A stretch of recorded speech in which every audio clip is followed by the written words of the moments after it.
And as time flies by, you'll open up your eyes wide. You feel it's gonna go your way.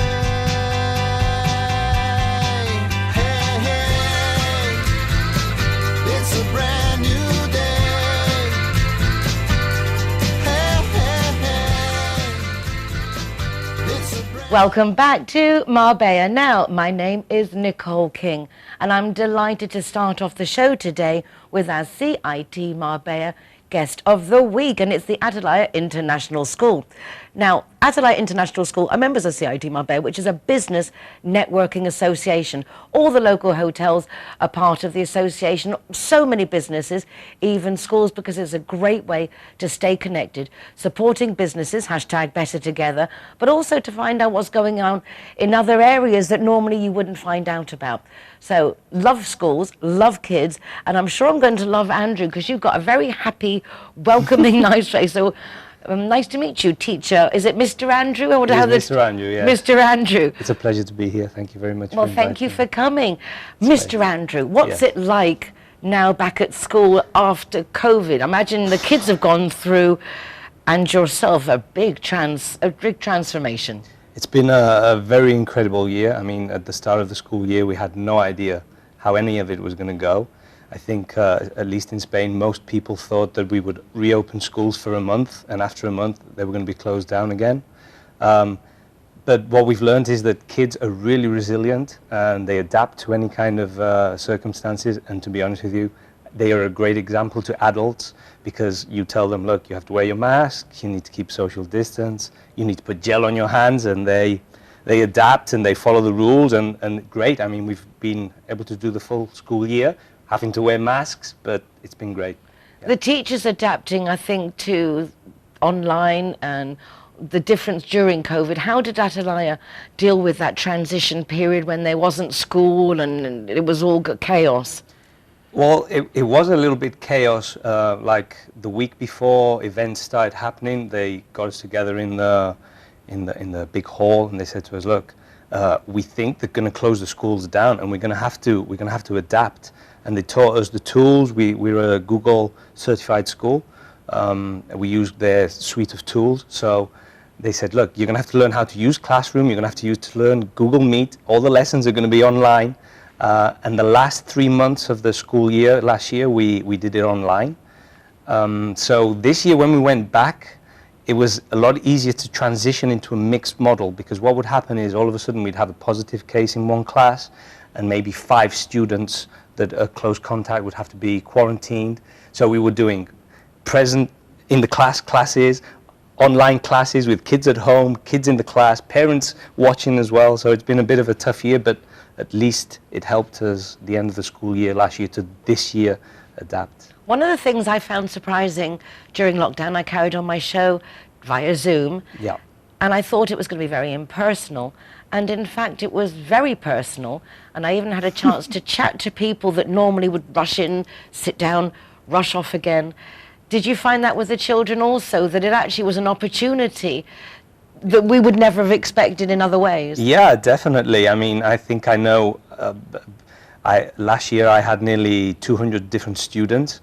And I think I know most of their pets now. So like, Mr. Andrew, this is my cat. Mr. Andrew, look, I've got my dog here. So I know nearly everybody's pets. You get a very close look of what their personal life is and how they are at home as well. So it's different, yeah. A lot of parents had a tough time with teaching their children at home. Firstly, I know that the systems can be very difficult. But with the IB, I would have to have thought it would be easier, because the system you guys teach in your school is after my own heart, in the sense that we can't all be good at math, we can't all be good at this, we all have our special talents, and a school that seeks to find out what those are and then enhance those, for me, has my seal of approval. Am I right in basically the IB program is very similar to this, very hands-on, very interactive? Yeah, well, I actually teach in primary, but I do know the IB program quite up close, and obviously, yeah, the personalization that you get without those kind of programs, I think brings out the best in all of us, because we can't just structure everyone as bricks and make sure that they're all the same shape. Obviously, we have to adapt to the needs and the likes and the creativity of every different child in a different way. And in Atalaya is one of the things that we do. Like we have a SMART program. We don't just teach art at school. So you don't have, you can have art if you like, but you get a choice of chess, you get a choice of robotics, you get a choice of music, you get a choice of all these different things that are, oh, I would want to try that. And then you can see if that is something that you might be into. If it's one of your passions, then you can follow it. You don't just have to be good at maths and language and English anymore. You can do different things. And I think the world that we live in needs people that can adapt to different things. It's exactly. We don't need machines that just follow a set pattern and that can obey orders. Correct. We need people that are free thinking and creative. Yeah. You teach the little ones. What age group do you handle on a day-to-day basis? Well, at the moment this year I only have year 1. So when we started off the school year there were 5. Now most of them are 6. Yeah, they're the little ones. They're the clingy ones. They're the ones that will come up to you and say, Mr. Andrew, I need a hug. But 6 in the sense of as I understand it. Yeah. I work a lot with perception and lenses and the brain and transmission and frequency. But as I understand it, the child's brain up until 6 is basically whatever you get in by 6, the more the better. Because it's that elasticity, that ability then, it's like anything, because each cell that develops will develop off the one it's already got. Yeah. So you have a very big responsibility with 6-year-olds because, I mean, it's a very impressionable and important age. It is. And you can see how things that you tell them or decisions that you make, how it affects on them and how they absorb those lessons. It's one of those ages when they do really absorb anything that you teach them. I have kids of my own, and I've also seen that. Like with when they're really young, it's the best time. The neuroplasticity of the brain. That's what I wanted to say. Yeah, that was the word I was looking for. That is the best moment. It's never too soon to. For example, our school is a bilingual school, so. We have Spanish, we have English, we also have German, but mainly it's English and Spanish. And some people, well, won't that confuse the kids? Won't it make it more difficult for them to learn their main language or their mother tongue? But like it's all the contrary. The sooner you get it in, there's space for the brain to stretch and for it all to fit in there, and the sooner we get it in, the better. Like classical music, get it all in there, get languages. It all in there, yeah. I put even on the Japanese and Chinese on TV for my granddaughter, just get those sounds in there and get open. What's your story? Were you born here? Did you grow up here? Where did you hail from? I was born in England. My parents are English, and they fell in love with Fuengirola. And well, actually my granddad did, and he wanted to retire here. He decided he was going to come here, get a boat, live on his boat next to the sea, and that was what he wanted to end up his life. And my parents opened a bar, and they dragged me here when I was 3. So, and ever since you really have grown up here? I have grown up here, yeah. So you're fluent in Spanish? Yes. And perfect then for the school because you're perfectly bilingual. Correct, yeah. When we were chatting before, you were mentioning that you'd seen some of the shows and that your parents had a bar and that you liked the Zero Hero incentive, having seen it, wore the T-shirt kind of thing. I mean, I think it was a great incentive. I personally don't drink either, so like I'm always the designated driver. So that you're the one who should be looking at the website to make sure that you're guiding your friends to go to the place where at least you get a free drink if you're driving. I need to check it out. Yeah, I need some of these free drinks. You do. I mean, it just doesn't make sense, does it? Why pay if you don't have to? There are loads of places, even the casinos joined in. So you've got Casa Tua, the casino, the harbour. I mean, loads of places. I need really to check it out. Well worth checking it out. The school's worth checking out. Okay. To get into the school, are there very tough entrance exams? How does one go about going to see Atalaya and know more about the options? That is a good question. I think if you go to colegioatalaya.es, there you find an admission form. You can send it off, and you'll get somebody contact you, and they will show you around the school, and they can inform you better than I can, I'm sure. But I know they do test your English level, they see your Spanish level. But we do have a very international community at Atalaya, so maybe 50% is Spanish. We do follow the Spanish curriculum, so 50% is Spanish and the other 50%, I think we have now like people from 40 different countries. from all over the world. A lot of people from the UK, a lot of people from Russia, a lot of people from Sweden, I think is one of the biggest growing countries that we have in the school right now. So it's a very international atmosphere. Nice for the children also to be able to get that input from all the different countries. It is. I think, because especially where we live, that's what we breathe. I mean, we breathe international. This is a very international area, so we have Spanish, but we have a lot of foreign people here. So I think the sooner that we're all mixed in that melting pot, that's the better. The kids just assume that that's what's natural. Well, you can see that you are a natural teacher, that it comes naturally to you and that you enjoy it. I mean, your eyes just shine when you talk about the kids, and so you obviously enjoy getting up every day and going to work. Yeah, I do. Sometimes it's hard, but then you get to school, and as soon as the kids start pouring in the classroom, it gives you a lot of energy. It drains you of energy, but it gives you a lot of energy too. Well, I'm absolutely delighted to meet you and know a little bit more about the school. Thank you so much for coming. I'm sure now that we've met, we'll be seeing more of each other. Okay, well, thank you and very don't you stop watching, because now we're going to some messages from our designated driver Zero Hero venues. So as you don't drink, these are the places where you get all your free soft drinks. Don't go away. We'll be back just after this. Judy likes to consider herself a clever young woman, which is why she thought very carefully before choosing her insurance company. Now that she needs it, she's jolly glad she chose Linear Director, as it looks as if she might have something better to do. Why don't you be clever, like Judy? Call Linear Director on 952 14 78 34 and see which policy is best for you. Alright guys, so I'm the designated driver tonight, so I'm going to choose the Zero Hero place. So all of my soft drinks are for free. And if you want to go somewhere else, just check out the Facebook, Instagram or the zerohero.es website for any of the bars, discotheques or restaurants on there. I'm happy to go anywhere you want to go, as long as it's Zero Hero. Hi guys, Ross here from Hogan Stand. Proud to be a member of the Zero Hero campaign. And we recommend everybody. Nobody drives drinking.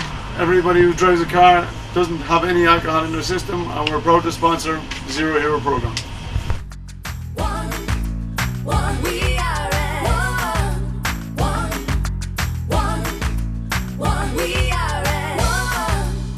GWine is happy to be Zero Hero partner.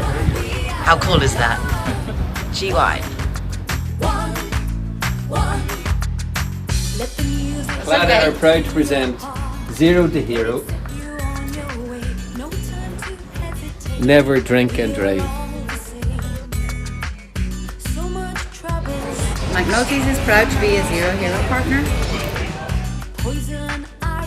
Out of bounds, Zero Hero partners. Here we are, things going on, delighted to welcome everybody and to be part of the Zero Hero campaign. Delighted. Hi guys, Kazakhstan is proud to welcome the Zero Heroes. So come on in and enjoy free soft drinks for anyone who is the designated driver. Thank you, Nicole.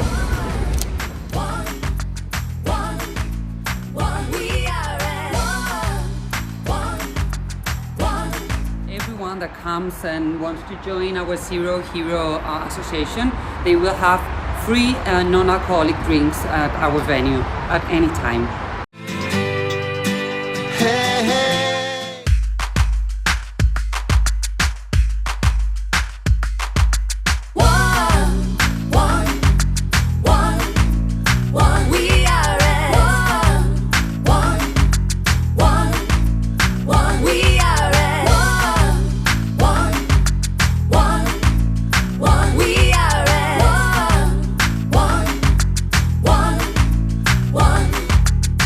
Let the music get to your heart. Let it set you on your way. No time to hesitate. We are all the same. So much trouble tearing us apart. Poison. Lake, president of the Rotary Club Marbella Guadalmina. I'm sure been quite an experience being the president of the Rotary. Yes. Coming to an end soon, but loads of plans. and Yes. loads of things happening already. For example, Yes. coming up Saturday, 5th of June, 5th of June. in the Marbella port, Mi Marina, in the centre by the lighthouse. Yes. We're having World Plastic Day. What is it? Earth Day. We are celebrating, well, end plastic soup. As you may know, the Rotary Marbella Guadalamina is also part of the End Plastic Soup, and we are actually we are their ambassador for the whole of southern Spain. So we do quite a lot, and together with Mirjas International and Marbella International and Estepona Sotogrande, they're all joining us in the End Plastic Soup. So it's a lot of work. I'm So- really pleased to see that so many local Rotary clubs are Yes. joining together on this incentive. Yes, but not only the Rotary clubs. We've got me, Moana, who I guess you'll be meeting Natasha, and last weekend we got absolutely drenched because we were working on with Produnas up at Capopino, and we'd already postponed it for 2 weeks because of the weather, and everyone said no, it's going to be really nice, so. But there was a little warning on the iPhone. And anyway, we went up there, and lo and behold, the clouds opened up their doors and down it came. We were absolutely drenched. So there we were, raking the pines, which weighed even more because they were all wet, but still. But it's good feeling after, to know that we you've did. helped and that you've actually made a Yes. difference. Yes, but, and I would like to record this, the one thing that I was really aghast about were the cigarette butts. Can you imagine having them, people putting cigarettes out on the dunes? Anyway, so Produnas, which are obviously saving Marbella's fabulous dunes that we Yeah. have many of in East Yes. Marbella. yeah, And then also Mi Moana, Yes. which is Natasha and Nikki, her daughter, right. that are very active. I think they've even been Very. making like educational They are. awareness videos They have. together I with the think Rotary. they've made 7 videos, which will be absolutely fantastic. And on we have various tents there, and we'll be showing videos of plastic waste and all sorts of things. One of the videos we're doing is of what the work that's being done by his name is Boyan Slat, who has started this. He's my hero. He's only about 24. He started when he was about 18, and he's actually to do with the Pacific cleanup. And so one of the things that we are doing anyway is helping clean up the rivers, because there are something like 100,000 rivers in the world. There are 10,000 that I believe actually create 80% of the plastic waste that we find. So we're doing videos of what they're doing, and they've created, or he being an engineer has created with lots of partners, this machine called the Interceptor, which goes up the rivers, and it's incredible, this thing. And so they cost a fortune, but hopefully they will find partners who will be able to help clean up the plastic in the world's rivers. How fabulous that youngsters Isn't are that? getting on board and coming up with ideas to Yes, create a solution that we have Yes. unwittingly yeah, created. I know that talking with the Rotary Marruecos and also with the Rotary Marbella Guadalmina with your team, Yes. it's come to light that, for example, a lot of waste comes from Marruecos over here. So it's very Yes, important it that we does. do all collaborate which we to. hope to do with Gibraltar, with the Straits of Gibraltar, with Morocco. So that's for the future, and I hope that we really are able to do that, because that's a flashpoint. And it's lovely that you've actually initiated that, Yes. and this is going forward, because obviously these alliances take time to establish. They do. But at They least do. it's initiated. Yes. So it would be great to be part of that, actually, really. So what's going on Saturday? Give us a little bit of the rundown Okay. of how the day's going to pan out. Well, we have all sorts of things. We have videos, we have big boards with all sorts of things around the different plastics that you get. There are things around facts and figures about what's going on in the world.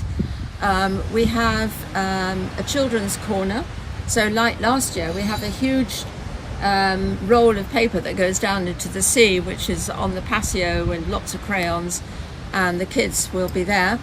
We will be at the fountain, so we're going to ask people to bring lots of plastic, and we'll put some prizes in there, and they go fishing. So that's a sort of attraction, really. We also have a bingo, and this is a game where you've got 16 different pictures of different types of plastic waste, and people have got to take a photograph and put them in their picture, and they get a prize. They bring it, and they can get it down on the website. I was surprised actually talking to Angela Lafferty, our United Nationalities and Marbella Summit environmentalist representative. For example, the baby wipes are made of plastic. Yes. I thought they were cloth. It's unbelievable. I was mortified. I thought they were like nice soft cloth, and it's not. It's plastic. We have one of the pictures is of this, and there are all these different types of plastic that go into the yellow bins. And it's anything from PVC, which is garden frames and things, low density polypropylene, which is cling film, which I use a lot, bread bags, all sorts of things, polypropylene, which is caps, straws, medicine bottles, polystyrene, of course, meat trays, egg containers, PET, polyethylene, cosmetic containers, plastic bottles, and high density polyethylene, which is grocery bags, shampoo bottles, and goodness knows what. So all that just goes into the yellow bin. So those are the different, actually there's 7 or 8 different types of plastic bins. Now, I don't know how good Spain is at. We have yellow bins. I'm not so sure I know. where it goes to afterwards, but I have heard that it is then treated separately. Yeah. And I've heard that our councillor for this sector of the market is very, very good. Yeah. So very looking forward to being there on Saturday. Yes. What time should we be there on Saturday, the 5th of June? At 10 o'clock. At 10 o'clock. Yeah, until 3, I think it is. So 10 till 3. So in those times we come, and I think we can be picking up plastic and then taking part in activities. Yes. And you don't have to do anything. No. And you can do everything. You can do everything. But it's actually, we've got all sorts of information plastered on our big billboards and things. We've got the videos, we've got games, we've got another thing for children, which is colouring things besides the messages and the pictures that they can create themselves. So I suppose me and Moana will be diving with Nick, also participate, because it's shocking to actually see, as he does, when you're under the water, what's down there. Oh, it must be horrible. You know, what we see on top is absolutely nothing compared to what is actually on the seabed and in the sea. And then you've got the microplastics, which is less than 5 millimeters, that of course we're ingesting now. The fish eat it, we eat the fish. Awful. It is awful. There are so many films and videos that are really very interesting as far as the microplastics and the cleanups that are being done in the world. And you know, we're just concentrating on this part of the world, if you like. And our challenge, you know, we're going to challenge everyone that you know, we've had enough with COVID, and as a result of COVID, you know, you see the masks being thrown on the pavements. We're really challenging people to pick up, to make sure that everything is clean, from the seas, from the pavements, from the fields, to absolutely everywhere, and be much more aware of, you know, it's not hard work, but it's actually taking care of the planet. And this is where the kids are absolutely fantastic. Well, a good thing that they are our future. But if we live in Marbella, and it's a city that we love to live in, we should do our little bit to help keep it clean. Absolutely. A lot of tourists come and go, and there's no money from the government to help clean for these extra million people that normally come and go. Today I had to go to Marbella, and as I did the other day, and it's so beautiful at the moment. The flowers, it looks so clean, and the time that people are taking to make it look so lovely. You were surprised at how nice the old town is. It's I was there Sunday week, It's beautiful. It's just so clean. I think we And so forget colourful. we forget to actually explore Yes. where we Yes. live. We get very comfortable and Absolutely, now we do. 1 square kilometre from home. No, it's. I must say, if I see someone throwing something down, in fact, I did when I was in Cordoba a couple of years ago, and we were walking around the old town there, and this young guy came out of his shop, and he just threw something down on the pavement, and it was a spontaneous reaction. I went and picked it up, and I thought, right, how am I going to say it? So I said to him, excuse me, I think this is yours. Can I give it back to you?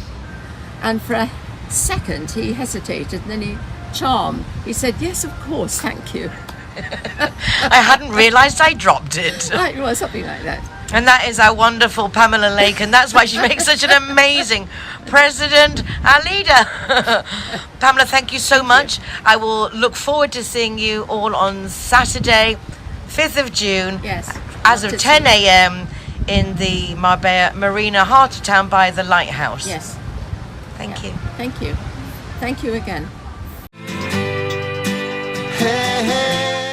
Well, that's it for today. Thank you so much for joining us to find out more of what's going on in Marbella Now. You can watch recordings of the programme from the RTV Marbella website, but you also can go to a quick link from nicoleking.es, which takes you to the TV page, also to the Zero Hero website with full listings of designated driver venues, getting your free soft drinks, and also my column in the Euro Weekly News, Marbella Moments. That's it for today. Take care of yourselves, be nice to each other, and we'll see you again tomorrow. Hasta entonces, bye bye. We can change if we try. Just believe it.